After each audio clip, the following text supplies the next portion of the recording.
Ladies and gentlemen, now's the time that I would like to welcome you all to the final session of New Directions East Asia Conference 2024.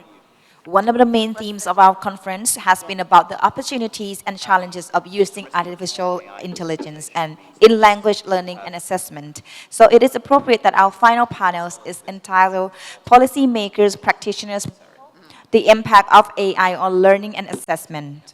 We are delighted to have a range of views and expertise in the field of AI. Once again, our panel chair is Danny Whitehead, the country director of British Council Thailand. Danny has worked in international cultural relations for over 20 years in Asia and Africa. His interests are in language development and sociolinguistics. And next up, we have Dr. Anansias Kumawangchati. He is an English lecturer and teacher trainer. He is also the president of the Indonesia in Technology Enhanced Language Learning Association. His current interests are artificial intelligence, augmented reality, and virtual reality in language learning. And next, we have William G., retired as a chartered accountant after nearly 4 decades of working in technology-related infrastructure in Hong Kong and mainland China. William has worked with emerging technologies such as public key infrastructure, blockchain, cryptocurrency, and artificial intelligence, and now is currently addressing the ethical impact of these. And our next panelist is Dr. Adam Edmond. He is the head of EdTech Innovation at the British Council. He has 27 years of experience in ELT and digital learning technology in 14 countries. His current research interests are the impact of AI on English language teaching and responsibility and security in the use of AI. Last but not least, Associate Professor Dr. Jirada Wuttayakon is the director of Chulalongkorn University Language Institute here in Bangkok. She has also been the president of the Asian Association of Language Assessment. Her research interests are language assessment and language policy. Now, without further ado, may I please join you and please everyone give a big hand to the panelists. Thank you.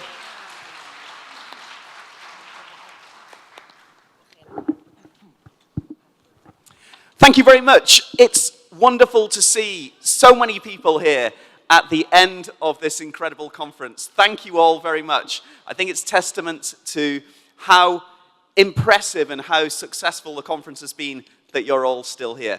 We have a fantastic panel with us here today to discuss AI and education. Because in today's rapidly evolving technological landscape, the intersection of artificial intelligence, AI, and education is not just a future possibility, it is right here with us now. It's possible for students to receive personalized support and inclusive learning opportunities, for teachers to give lower level duties to machines so that they can focus on student interaction and higher order teaching duties. And it's possible for learners to be assessed quicker and at lower cost and more accessibly than ever before. And while the promise of AI in education is compelling, governments, educationalists, and multinational institutions, in fact, just in the last month, UNESCO and the World Economic Forum, these people are increasingly stressing that through responsible and informed adoption of AI, that is how it can truly fulfill its potential. But we must ensure equitable access to all. Our panel today will explore these issues through the lens of 3 sets of stakeholders. First of all, through the lens of people, the students and their families. Secondly, through the lens of practitioners, teachers and examiners. And finally, through the lens of policymakers. So we're going to start by looking at people, students and their families. And Jati, if I can come to you first. In Indonesia, how are learners using AI and what impact has that had on performance and motivation? Well, I'm working a lot with the high school and university level. At the beginning of AI, they use a lot of generative AI first. then followed by the teachers and the lecturers. So it's always started by the young people, and quite shocking by some lecturers. And then finally, we work hand in hand with the student to study and to learn together about the AI and what they can do. The parents, some are worried, some say, don't use AI, you will not have a critical thinking, and so on and so on. But the teachers and lecturers, we are starting right now to think how to utilize AI and to push on creativity and critical thinking. So that the situation right now, the government just released a regulation how to use it. I think it was 2 months ago. So very general, because we don't have any guideline whether to use it or not to use it, how to use it. It's very much in chaos for a while. Thank you, Danny. Thank you. Are you already seeing any impact on learner performance or on learner motivation? Well, learner performance and motivation, to look at the impact, we haven't seen that yet. But right now, the teachers use a lot of AIs to do preparation, for instance.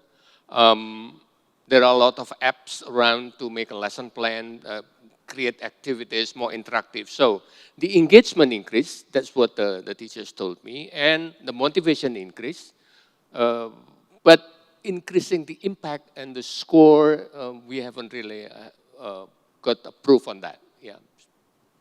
Thanks very much. It's interesting you mentioned the engagement has increased, because others say that there's a risk that more AI use by students and more digitization, more use of screens means less time for learners to interact with each other. It means more decisions made by machines rather than students, and more focus, perhaps, on the kind of knowledge that is easier to automate rather than the knowledge that the learners need most. Girardi, if I can come to you, do you see that in Thailand? And if those risks do exist, how do you mitigate against them? Okay, I think let me first talk about the history of the technology. So I think half of you graduated before Y2K. Raise your hand. Before Y2K. Get a job before Y. Some of them know Y2K. And the rest of you, you know Y2K? The year 2000. I graduated, earned PhD in 2000.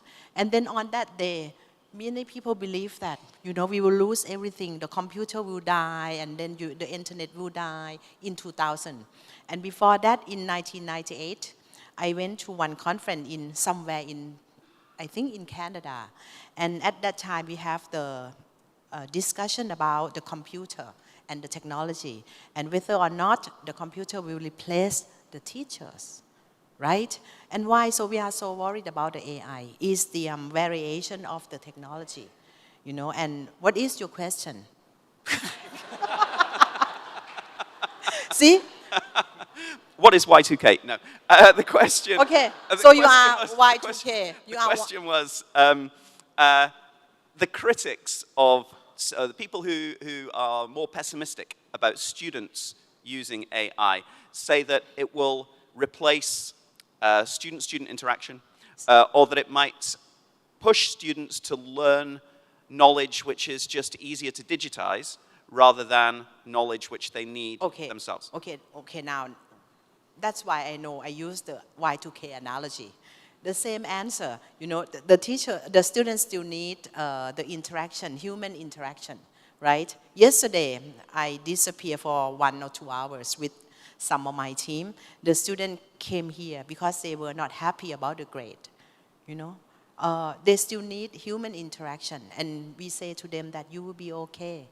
AI can help them, can assist them to learn, but they still need human as a supporter, as a facilitator, and as a coach for them to grow up to another step. Yes. Can I interrupt on that? In the case of Indonesia, I can give you 2 examples that's done by most teachers and lecturers that I observe after they've joining the training. In one class, they have a discussion about climate change. in a high school level. So what do you think about climate change? And they answer blah, blah, blah, blah. What do you think about this? Blah, blah, blah. And then the teacher said, okay, now let's ask Gemini. What's the answer? And then type in a Gemini. Gemini gives 3 options, usually answers on that. Then, okay, discussing about the answer. So treating the machines as a response to an issue as well, and then we discuss it. And then sometime compare Gemini and ChatGPT. Which is better? What will you say? And so on. That's in a speaking class. In a writing class, when the students have to write a paragraph, they write a paragraph, they look at their paragraph, they read aloud some of the paragraph, then they ask ChatGPT with a certain prompt to create the paragraph. And then discuss it, which one is right, which one in the context of Indonesia, which one is out of context, which one doesn't make any sense, and so on and so on. That's an example that in the positive type, that the teachers, after a certain training, then they got an idea how to integrate this worrying AI in the classroom. Thank you. Thank you, Jati. William, I'm going to come to you now, and perhaps because I did graduate before Y2K, I'm going to focus on some more pessimistic risks again, but not looking at knowledge this time, but looking at skills. A recent UNESCO report, I think from May 2024, warned that AI in education might deprive learners of the ability to develop resourcefulness, self-regulation, critical thinking, independent thought, and other skills which it would do for them. How big is that risk? Is it a risk? And if it is, can it be mitigated? Thanks, Danny. I'm a Y2K consultant. And luckily, no planes fell out of the sky. I was actually very nervous today sitting in front of language practitioners. I'm not a native language speaker, so don't know whether on the scale of 1 to A to C, where am I? It's a very interesting question. And what we need to remember is that AI is still in its relative infancy. Technology is changing, evolving. So we don't know exactly what things will look like in maybe 2 or 5 years' time. And what is important to see is if we look back to technology development, remember we used to have ladies sitting, and plugging things into a hole to connect calls, right? We don't have operators anymore. So is that skill of, putting things in a hole kind of disappear? Is it needed? Should we retain it? Probably not.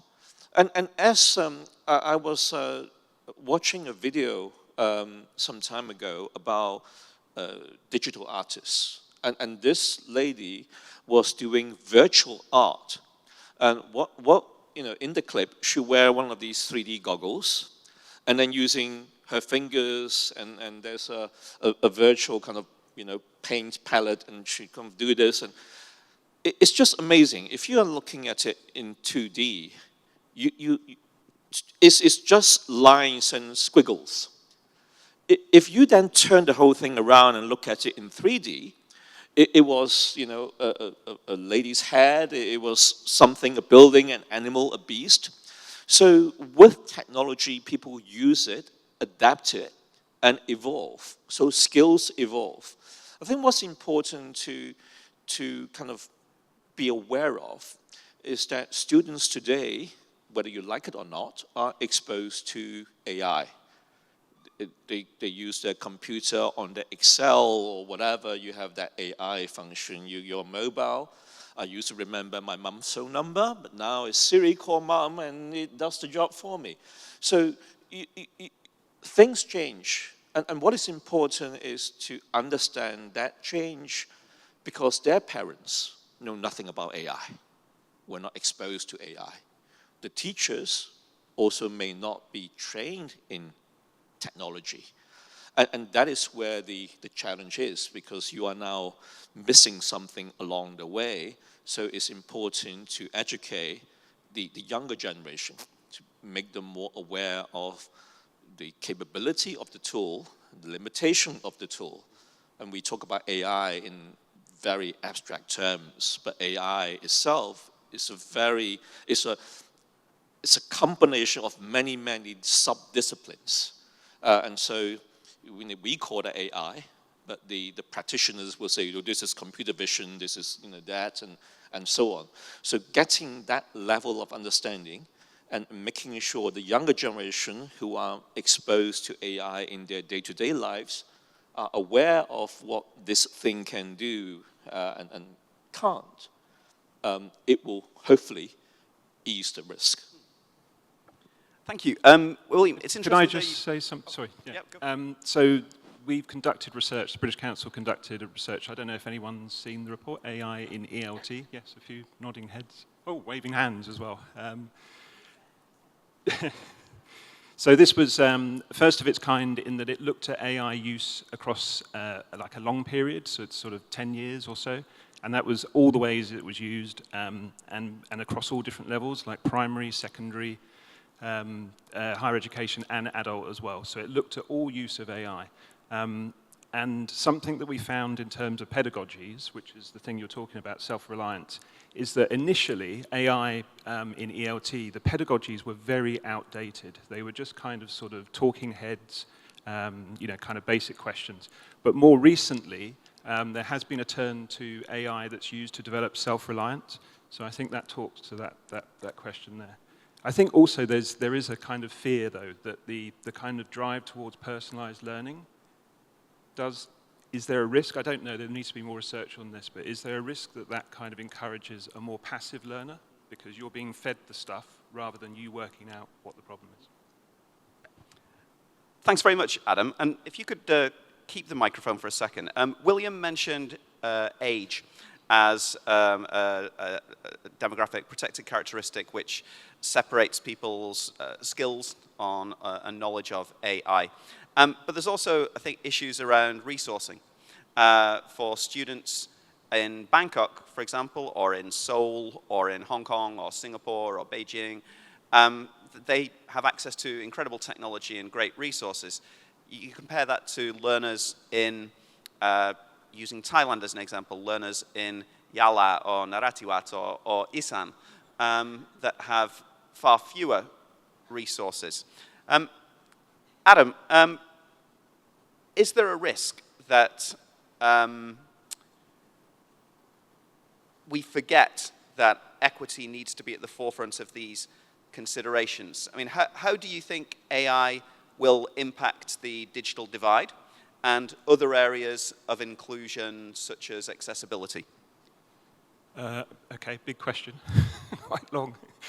I think I'll start with the last part, actually, because that's easiest. Accessibility, and often it's actually the last part that people deal with and it's forgotten. But accessibility, I think in terms of AI, it's such a big win. I mean, it's transformational for certain individuals because if somebody, for some reason, can't use a keyboard, for whatever reason, the skill now, or the ability now to be able to speak to a computer to get it to what you want to do and more, increasingly, is just hugely transformational. I think that's kind of like, with AI, it's quite often like, oh, okay, well, it's great at this.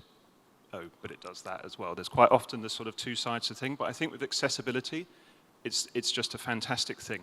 The only thing I would say is that a lot of the gains with accessibility are generally incidental. So they come as a result of technology process. They're not kind of focused on, the money isn't driving towards accessibility. And that is, I guess, just an issue of regulation. So, if governments want to regulate the amount of money that's going into accessibility, then they can. So that's the accessibility thing. In terms of the digital divide, I mean, it's easy to forget sometimes that, 2023, a third of the world's population still didn't have access to the internet. So, everyone in this room is very privileged to be on the 2/3 side that does. So I mean, that's the first thing about the digital divide. They won't have any access to AI whatsoever and all the benefits that it brings. And then I think there's kind of more subtle things as well. For example, it's great, open AI. It's called open. It's not exactly open, but it kind of is. So it's free, and which means that lots of innovation can occur, and we've been seeing it over the last couple of days, certainly really quite massively. But the best versions of ChatGPT and these models you have to pay for. And there is a huge difference in performance between the two things. So that's already, that's already a divide. And again, regulation, is the US, because these are where the main players are, is the US likely to regulate after recent election? Possibly less so, I would say. Can I come on the digital divide? In terms of teacher training, what I experienced in the context of Indonesia, we gave teacher training on how to integrate technology with teachers. Of course, some teachers, they come from remote areas where there is no signals, there is not enough electricity, and so on. Surprisingly, at least 2 teachers, they able to do adoption. Got the idea from using Padlet, for example, then replace that with a gallery walk. A flashcard that's very easy to design, and so on and so on. And then they somehow transfer that in the available material around. So the pedagogy, when we are talking about that, a lot of teachers with AI and so on, they get idea and trigger their mind somehow to put that in context, in their context. In education, I think if we train the teachers well, we do not need to worry that much about that. Thank you. Thank you. Gerarda? Another analogy. Okay, so I think we are worried about too much about the devices. But what is the core or the gist or the philosophy of education? The basic education, the philosophy is that at least the student gain something from the basic education, which is the ability to think, the ability to live with others, the empathy, thing like that. Without AI, we still need this core competency. Yesterday, we went to the post office. 100 years ago, telegraph, telegraph. Many people never use it. You have to put it in a very short word so that you can save money. You can say to your parents, boyfriend, later, pregnant, and later, baby boy. Yeah? The communication is there. Not me, okay? In my generation, I still have telegraph, and many of you never use it, right? But communication is still there. Learning is still there. Acquisition is still there. But the way of doing things is different. 20 years ago, computer, Y2K. What is your consultation to Y2K? What is your advice during that time, Y2K? Well, understand exactly what systems you're using and actually proving that they are okay. And at that time, are you worried about AI, Y2K? No, there wasn't AI at that time. And King VI, who was the son of King Chulalongkorn, who established the post office, he had no idea that as of now, we do not use telegraph anymore, right? So we go there to see nothing last night, no telegraph. Just like old building to appreciate the thing that the ancestor made it for us. So AI is just like telegraph 100 years ago, I think. So don't worry about the devices. It will be like gap opportunity that the underserved school from Yala that you mentioned from Isan may not have devices for education, but still learning is there. Being a human is there. Helping each other is there. Yeah. Thanks very much, Gerarda. It's a very optimistic way to look at it. And because this is New Directions, language assessment, before we move on from looking at people, learners, perhaps a question about assessment. And recently, a number of research studies have looked at how assessment tools can best measure student learning at a time when students are more and more using AI themselves. In other words, how can these assessment tools test the learner rather than testing the learner's use of AI? And certain things that have been suggested are testing critical thinking and problem solving, which is more difficult for AI. Testing by project-based assessment. rather than on discrete items. Conducting in-class assessments where students cannot use AI, or giving them timed assignments that make it more difficult to use AI. Oral assessments, again, where students can't use AI. Now, my question is twofold. Firstly, are these methods effective? But secondly, is it even worthwhile trying to outsmart the students, trying to stop them using AI in assessment? Or instead, should we be encouraging them to use AI effectively and testing how well they use it? And that's open to anybody who wants to respond. Yeah, that's interesting questions.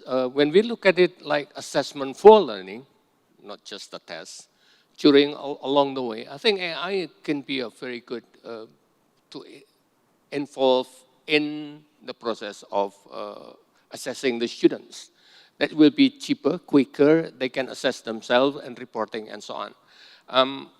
Then when it's come to context, when it comes to senses, then need a human in there. For example, if, oh yeah, my English is not very good, sir, my pronunciation by, I mentioned like Elsa is this, then that's the teachers give encouragements. You're not too bad, come on, you can try more and so on and so on. So with the machine, that's very good, but when it's come to senses, give a support in terms of learning, then need parents, adult, human intervention. Thank you. Hello, for the pre-Y2K generation, you know, they grow up and teachers do not allow them to use calculator, right? You have to, you know, in your brain. But post Y2K, many of you do, how about your math class? Can you use calculator in your classroom? Well, now they have a scimath.com, and then they will finish their homework. No, what I try to say is that the basic concept, you know, you have to teach them. And then you can use the computer or the technology to assist you to do your job better. But you have to understand the concept of add, delete, multiply, things like that, you know. So, and then you said that in your country, you used AI or technology, ChatGPT and Gemini, and then use that answer for the student to compare and criticize the answer from the technology. That is the way that we can use the technology for our students. Just you know, one minor comment. Yeah, I agree. You know, we used to, the teachers would not allow us to bring into the exam room scientific calculators. You can bring the basic, you know, add, multiply, subtract type thing. Nothing too fancy. And the problem is, even if you had one, by the time you punch all the keys in the right sequence, you won't have time to answer the paper. As part of accounting exams, we have law exams, and at a stage we were able to do this open book exam. You know, you can bring in however many books you want. You just do not have the time to actually open it and reference it. And so that skill, that knowledge, that the focus of most exams is on the application of something, is on your understanding. And so I think increasingly we need to move along the direction of, you know, getting the students to demonstrate their understanding of something, their application of theory, rather than kind of regurgitating, you know, textual kind of information. Thanks. So there's some work that's come from Dr. Mike Perkins, British University, Vietnam, which was presented at UNESCO recently, and it's called the AI Assessment Scale.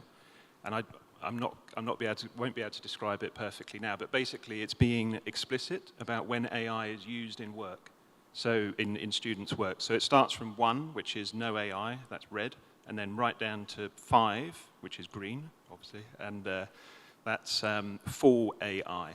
And then I think number 2 is something like you can use AI for idea generation, brainstorming type thing. Number 3, I'm guessing now because I'm trying to remember, but something like editing, using it for editing. And 4, I think it's the AI can complete tasks, but you have to evaluate as a human.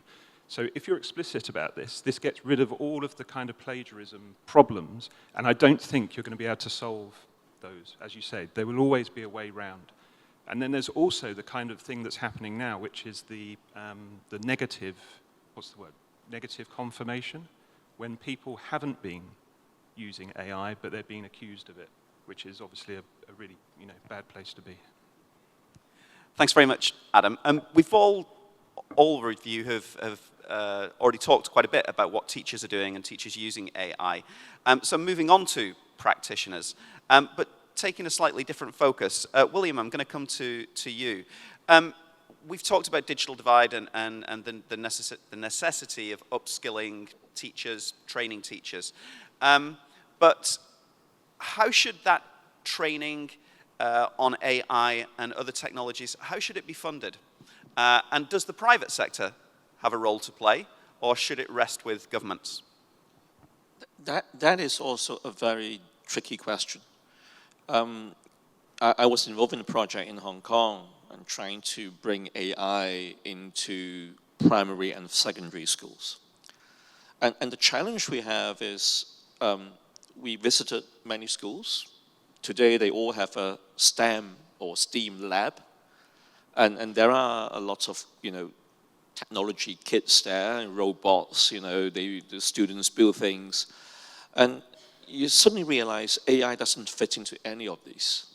You then look at the national curriculum, AI wasn't in it. And so we have a question. So even if I now bring along a well-defined AI content, who will deliver it? So teachers are not there. Should the government fund it? Well, the government is actually, most governments are very tight on funding.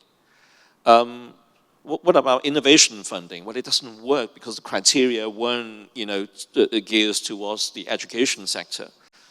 Can the private sector do it? Well, the private sector obviously looking at return, being an accountant, cost, return, benefits, and in this education sector, it's actually difficult to demonstrate return because you are never in a monopoly situation and say, I train the teachers and then, in future everything I supply and deliver. It doesn't work that way.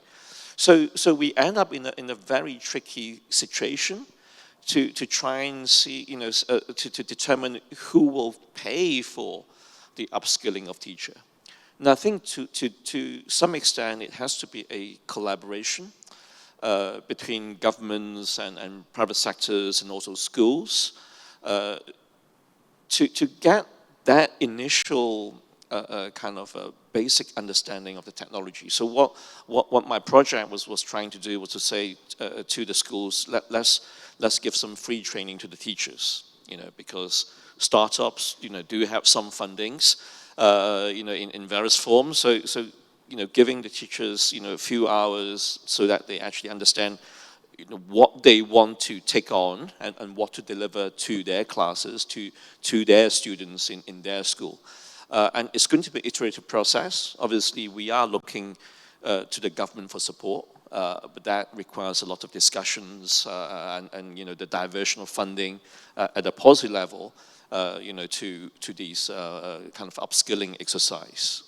So, very, very kind of delicate situation. We are also exploring the charitable sector because there are a lot of family offices and charities that do a lot on education. So that may be another source of potential kind of income to just encourage kind of collaboration in a broader aspect.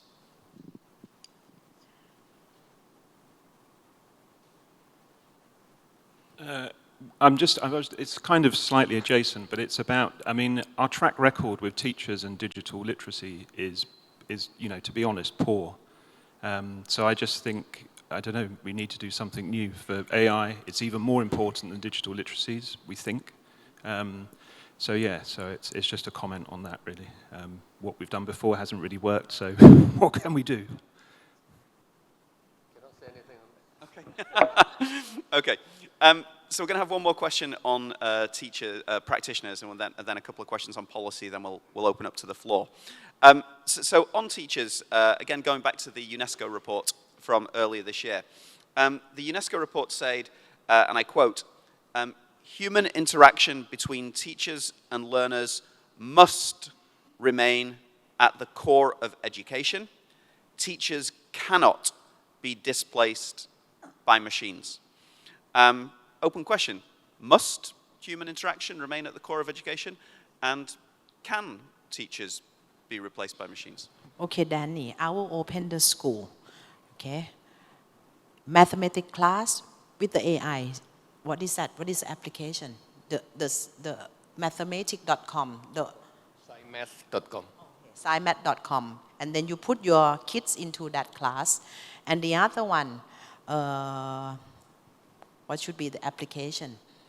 Like Duolingo application. And then next class, you know, and the next one, yoga class with the YouTube.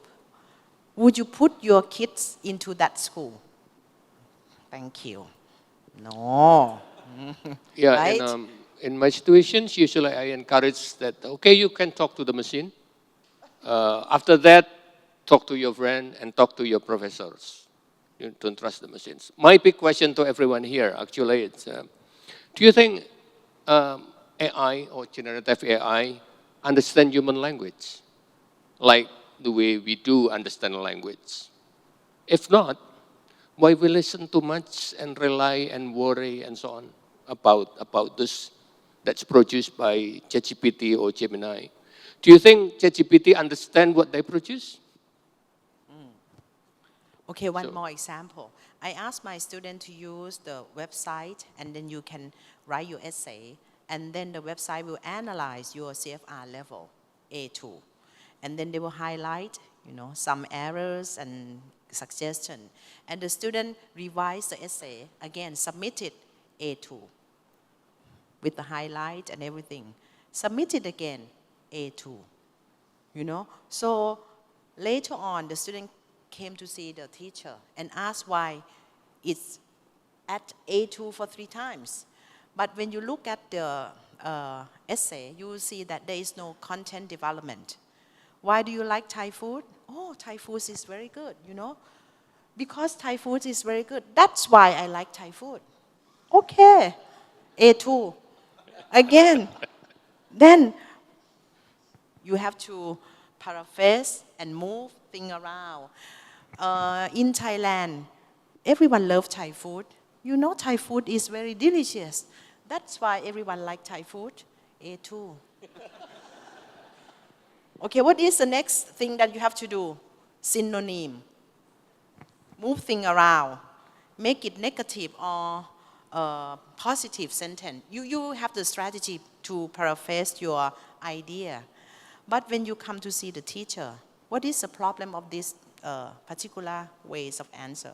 There's no detail to show that you have to support your idea. Thai food is very good. Why? Lots of flavor, herby, spicy. And then, for example, in green curry, you have more than 10 ingredients. I know you like Thai food. Green curry, coconut milk, I don't know, 20 ingredients. Then you have to have the details to support your idea. And then it moves from A2 to B1. Why? Because it's extended as the, if you look at the descriptor, extended discourse and wide range of topic. And this is the feedback from the human, okay? Could a machine give that feedback? Could a machine say, you need to give more detail? Okay, they don't know Thai curry. Thai, you know, they know Lancaster. The first version, you cannot put Samyan, Chulalongkorn, or Wat Phra Kaew. You have to put Lancaster, Lancaster, London, and then you get a little bit of, you know, it will be like a bit higher. Yeah. Thank you. Can I respond to the machines? This is the experience of mine working with the student to do a project. I asked them to write a proposals and to consult with generative AIs. And they came to me and they said, "Pa," meaning sir, the ChatGPT and Gemini is very good in creating super adjective.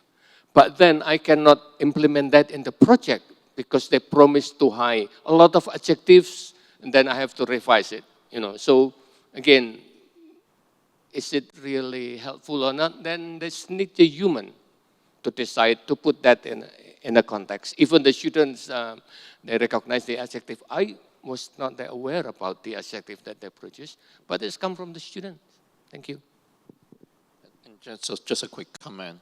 There are many studies going on right now to try to answer the question whether models like ChatGPT actually understands the context. You know, if you're interested, you can go and read it. One study says language is for communication, not for reasoning. Therefore, the scientists actually use a brain scanner to see which part of the brain is actually active while you are doing certain tasks. So they see different parts of the brain being lit up when you are communicating versus when you are trying to solve a problem reasoning. So the conclusion is a language model is based on language. Language is for communication, and therefore it is not able to reason. And there are many, many studies along those lines, and it's actually quite interesting. But as of this point in time, I don't think AI is capable of reasoning. So maybe one day it can. Anyone remembers the movie Superman?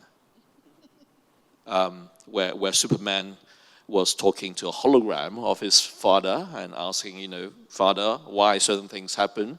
And it touches upon feeling. It is not just information, but it also understands the feeling. So for some reason, somehow, the hologram actually sees the emotional side of Superman when he was asking questions, son, you know, you are feeling this, and blah, blah, blah. When we get to that stage, maybe the teacher as we know today can be replaced by a device, but there will again be a role for the teacher in the future, maybe to do something else. Thank you. Adam. Just a quick comment then on, so all of the best, I'm talking about in-class use of AI, all of the best use of in-class AI is with a teacher. And they can mitigate some of the risks. We all know the risks about things like bias and stuff like that, so they are able to mitigate the risks of using AI. I think what a worry is, perhaps, you know, thinking about the global teacher crisis, which is, I think, 44 million more teachers needed by 2030.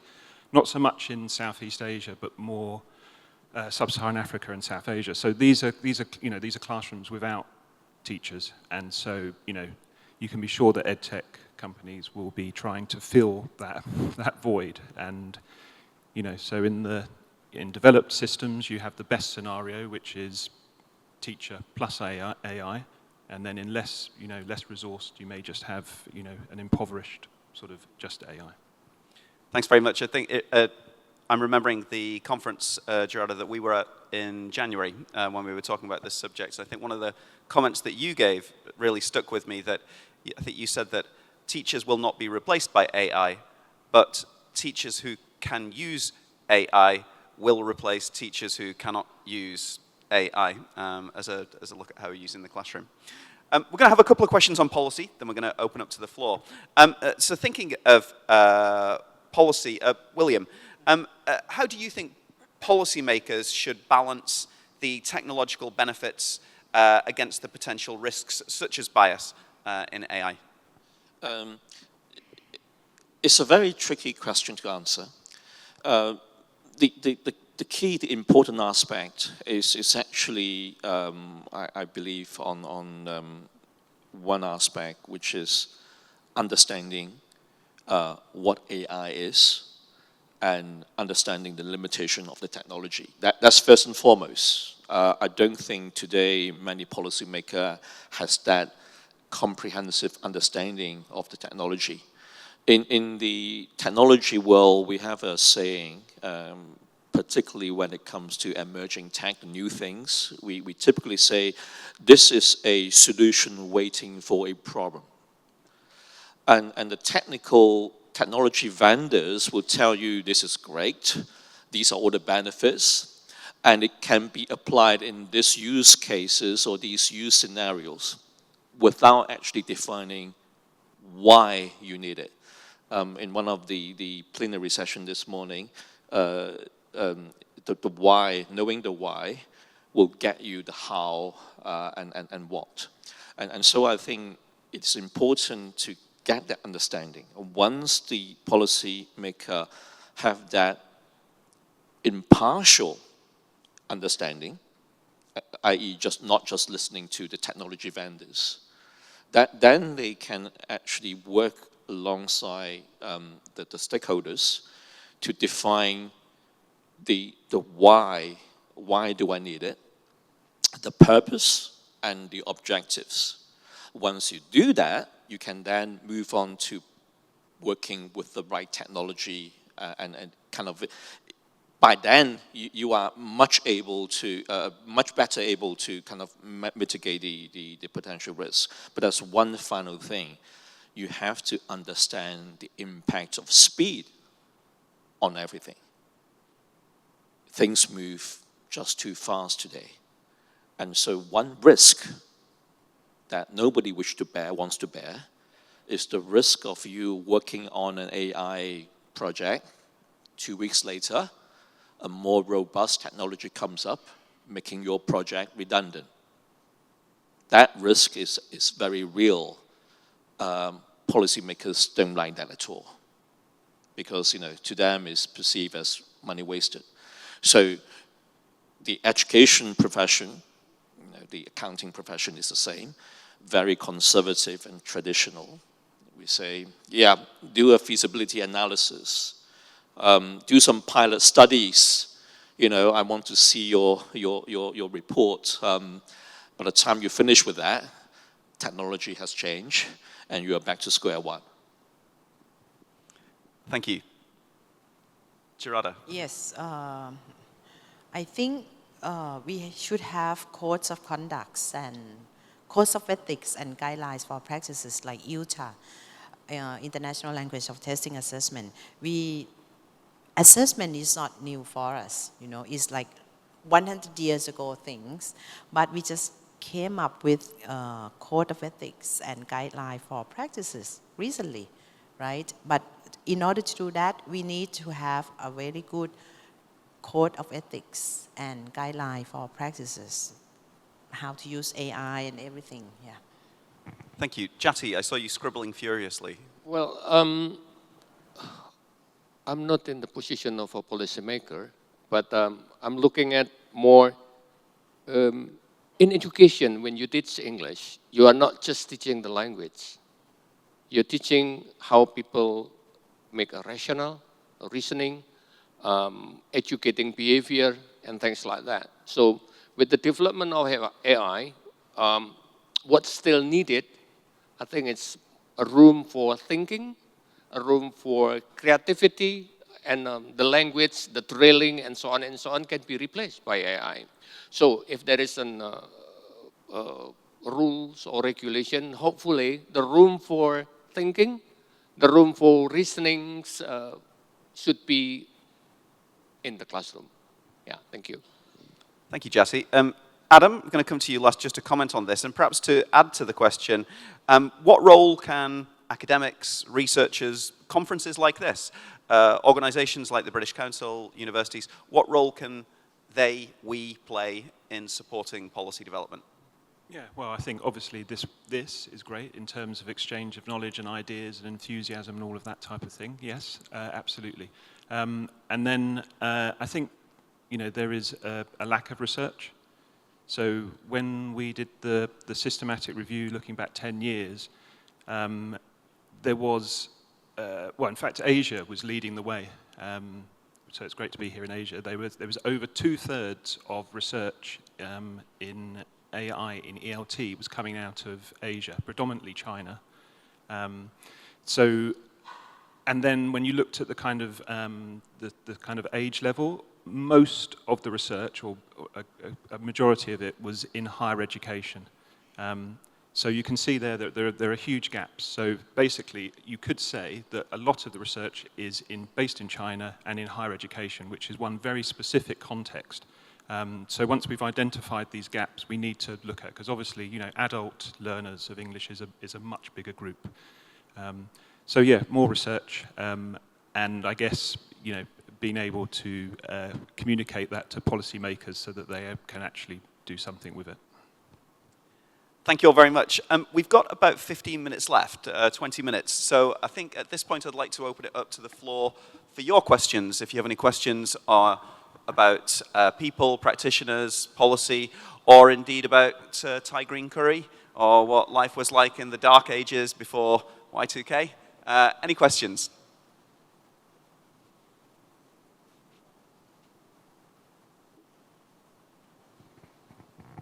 Okay, while you are waiting for the question, Thai green curry, chili, coconut milk, lime, shrimp pressed, fish sauce, what else? Chili, Palm sugar. basil. While we are waiting, okay. See? Thank you very much. It was a really interesting discussion. Adam, you mentioned very briefly something about teachers being able to mitigate against bias in the classroom. And I'm wondering what we can do to mitigate against bias much earlier on in the process. I'm thinking particularly around using automated assessment for speaking and questioning the training sets that are being used so that people aren't unfairly disadvantaged. I wonder what the panel has to say about that. So, okay. Successful communication, non-verbal communication make up 50% of the successful communication. When you are talking about AI, we forget about the big component, which is non-verbal communication, and you see the rubric on my first day, eye contact, what else? Gesture, posture, and we help the student with that because we know that non-verbal communication is very important. But I'm not sure right now about the AI technology, whether they can help them with that kind of the feedback. Probably in the near future, but not now, I guess. From a technology standpoint, bias is a perception of human being, not of the machine. And we see bias today because the world is not fair, and the information we have, true information, is in fact inherently biased. Winner of the beauty pageants, results from students, they're all biased in one way or another. The risk of adjusting for the bias creates risk in itself. Hence, one AI model, when the prompt is to generate World War II German soldiers, I don't know whether any one of you have read that news, it came up with a very politically correct picture. German soldiers dressed in World War II army uniform, black, Asian. Yes, it is politically correct, but it wasn't historically accurate. And so we need to look at bias from a different perspective.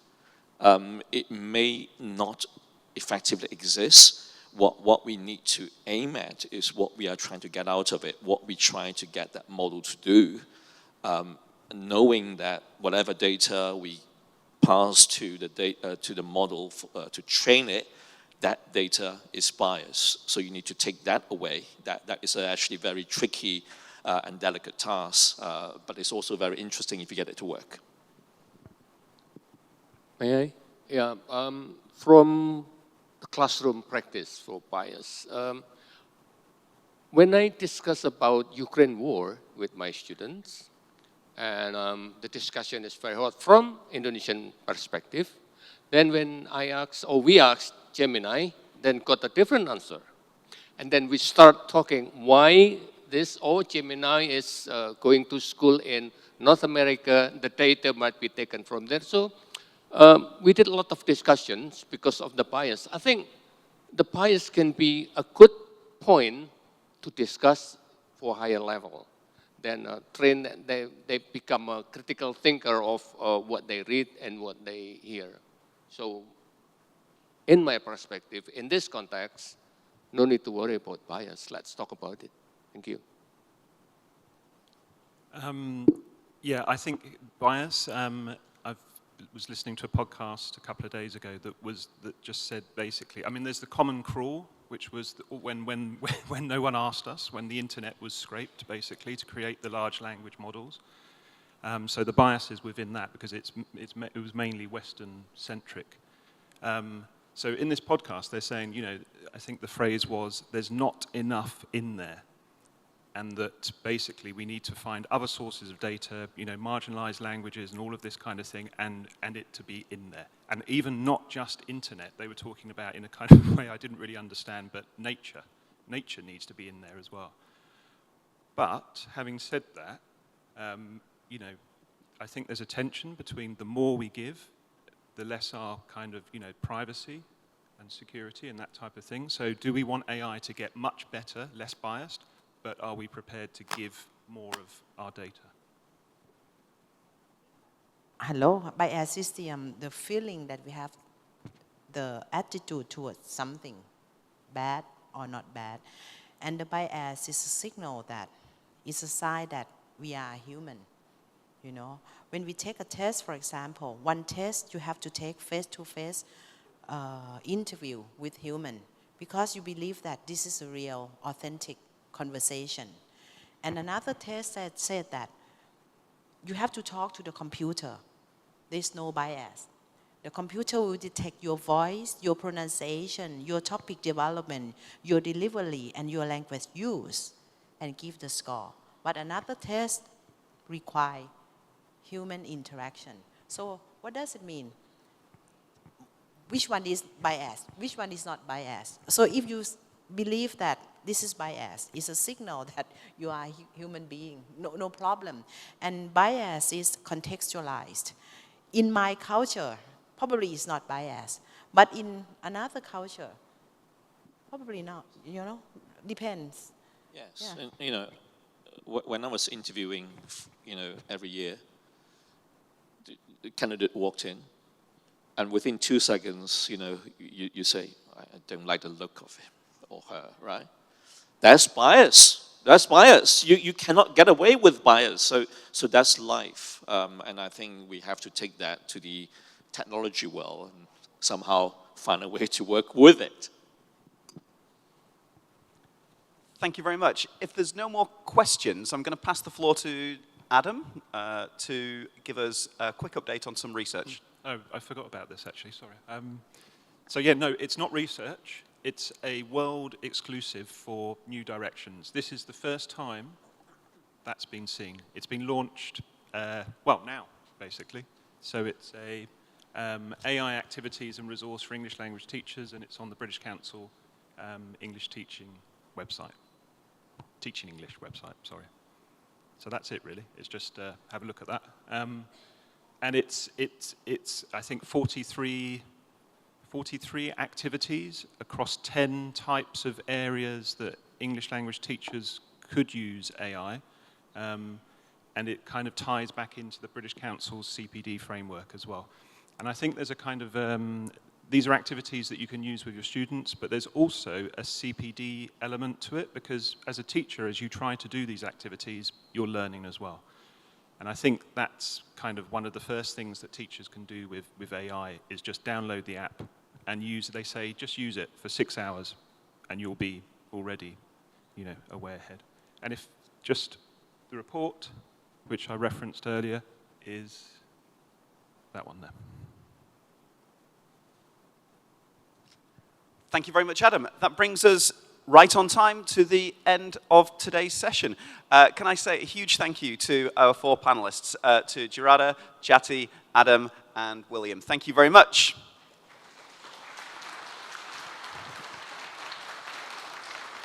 And a huge thank you to all you for coming to see us today. That's the end of the session. Thank you very much.